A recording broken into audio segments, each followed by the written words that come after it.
Dia maksa saya untuk ngajak keluar beli pensil. Saya kasih uang ke sopir, dia marah. Langsung saya tarik dia minggir, biar anak itu lagi nangis. Saya bacakan ayat ini. Bukan pensil yang dia cari. Kapan terakhir kali kamu sebagai papa keluar dengan dia? Oh, itu akhir tahun yang lalu. Kejam kamu, saya bilang. Anak ini ingin jalan dengan kamu. Maka itu kenapa semua anak setelah 2 tahun ke atas, 3 tahunan, itu cerewetnya minta ampun. Betul, lihat apa tanya, dengar apa tanya. Ternyata ini ayatnya. Itulah waktunya kita ngajar mereka berulang-ulang dan mendiskusikan. Waktu mereka tanya sambil berjalan itu tadi. Akhirnya bapak itu sadar. Dia peluk anaknya, minta maaf, ayo sekarang beli pensil dulu. Saya bilang, lebih baik saya terlambat ke gereja. Asal anakmu bahagia. Bukan pelayanan lebih penting, keluarga lebih penting. Baca Alkitab baik-baik. Dia kaget waktu saya ajar itu. Jadi waktu anak ngajak jalan, itu penting. Di situ mereka belajar semua hal yang kita tahu. Jadi jangan bentak ya, kecil-kecil cerewet, diam. Jangan begitu. Karena itu Tuhan yang suruh. Ketiga di mana? Nah, waktu tidur, saudara, itu saya kagum sekali. Sudah lebih dari 30 negara kami suami istri kunjungi untuk pelayanan. Saya punya waktu selalu cari kesempatan. Negara baru saya datang, saya akan cari apa? Mengapa semua negara di dunia punya cerita rakyat? Kalau kita pernah dengar komiknya Hans Christian Andersen itu komik yang hebat sekali. Itu orang Kristen dia, saudara. Ternyata Papa di surgalah yang menyuruh anak-anak kita di tempat tidur sebelum tidur minta cerita. Kenapa semua anak sebelum tidur nggak mau sendiri? Cari omanya, cari siapa? Nah, kita yang celaka. Jangan ganggu papa mama sibuk. Kasih DVD, kasih apa. Celaka. Di tempat tidur, mereka itu perlu. Nah, saya gabungkan dengan jalan psikologi. Ilmu jiwa anak berkata begini, semua balita itu sehari minimal 20 kali mimpi. Siapa pernah tahu kalau bayi lagi tidur, nyenyak betul tidurnya. Tiba-tiba bisa tertawa sendiri. Betul? Senyum. Terus nggak lama nangis itu. Saudara, ternyata mereka itu sedang mimpi. Nah, karena mimpinya banyak secara psikologi, mimpi bayi-bayi itu sangat mutlak harus ada. Karena itu mengembangkan imajinasi. Imajinasi itu yang buat orang itu bisa pintar kalau gede. Karena otaknya dipacu. Nah, modal mimpi mereka itulah cerita sebelum tidur. Di bawah mimpi. Nah, maka itu kalau kita suka nukuti, awas tuh, ada momok di situ, ada setan di situ. Itu anak mimpi-mimpi jahat saudara malam itu. Kita salah. Kalau kita ceritakan yang benar tentang tokoh-tokoh iman, orang-orang hebat, Roh Kudus akan jadi sutradara. Anak ini jadi aktornya. Kenapa semua anak yang 4 tahun ke atas begitu bangun tidur, duduk di mana pojok, ngomong sendiri? Pernah dengar nggak? Saya dulu nggak ngerti sebelum ayat ini diterangkan oleh Roh Kudus. Ternyata itulah mimpinya diulangi lagi. Dan dia kembangkan terus di situ. Kenapa J.K. Rowling bisa jadi hebat ngarang Harry Potter? Karena dia membawa imajinasi anak-anak dalam hidup. Hebat bukan Alkitab ini. Nah, itulah tugas kita.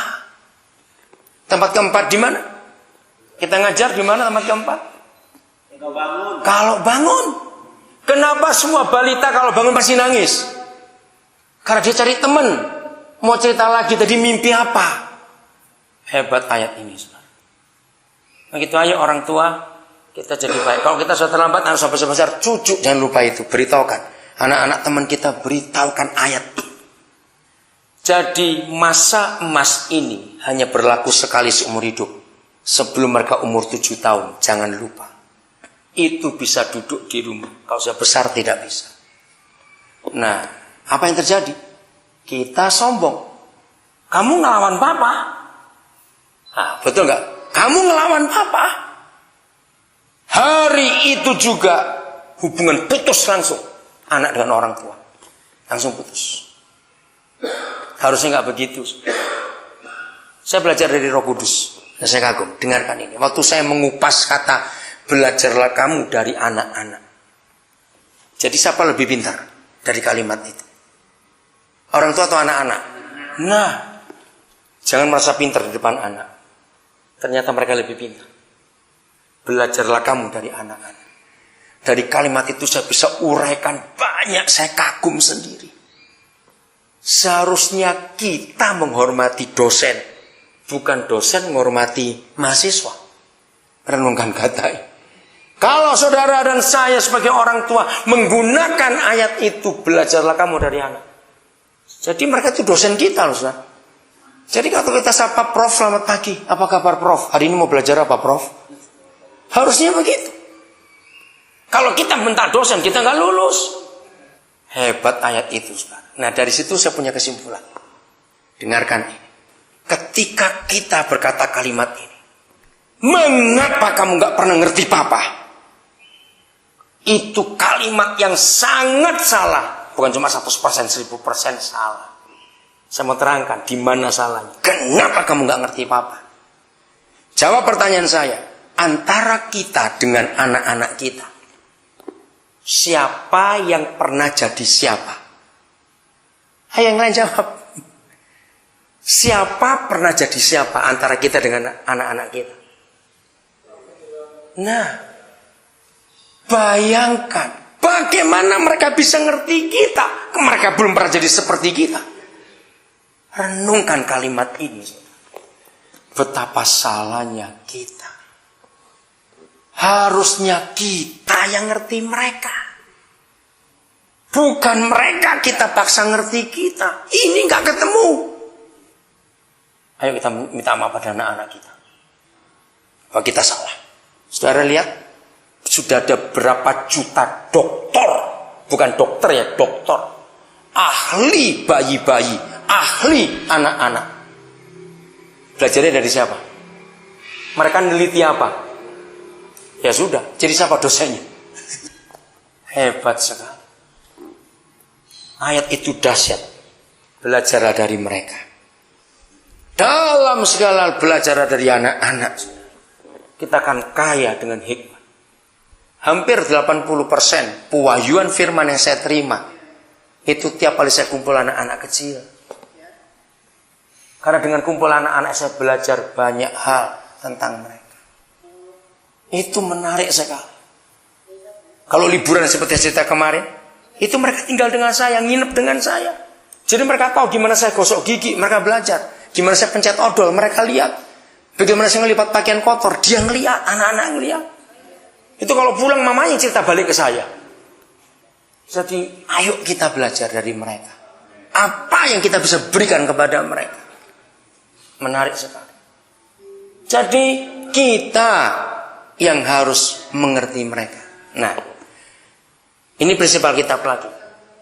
Kalau hubungan sudah retak, ya, kalau hubungan sudah retak, saudara, berarti kita harus buat apa? Buat jembatan. Antara orang tua dengan anak, siapa yang diminta buat jembatan? Betul, harus kita. Nah, ini masalah gengsi ini yang celaka. Betul enggak? Gengsi ini yang celaka. Selama kita masih suka gengsi pada anak, anak makin jauh. Kita buat jembatan. Kenapa orang Jawa bilang sing tuwa ngalah? Yang tua itu yang ngalah. Itu kata-kata hikmat, saudara. Kenapa? Iya, betul. Kebung ikut budel. Tulus, iya. Iya. Anak-anak itu tulus. Anak-anak itu gak punya politik. Kita sih gede-gede politiknya banyak di otak kita ini. Anak-anak tidak, saudara. Anak-anak itu percayanya luar biasa. Kasih racun dimakan, gak tanya itu apa. Hebat anak-anak itu. Seperti itu kita pada Bapa di surga. Dengarkan. Jembatan itu hanya punya satu posisi. Apa itu? Cepat jawab. Ini penting sekali buat orang tua. Jembatan hanya punya satu posisi. Nggak ada dua, nggak ada tiga, satu. Yang mana posisi jembatan? Jembatan itu posisinya harus serba. Kalau tinggi,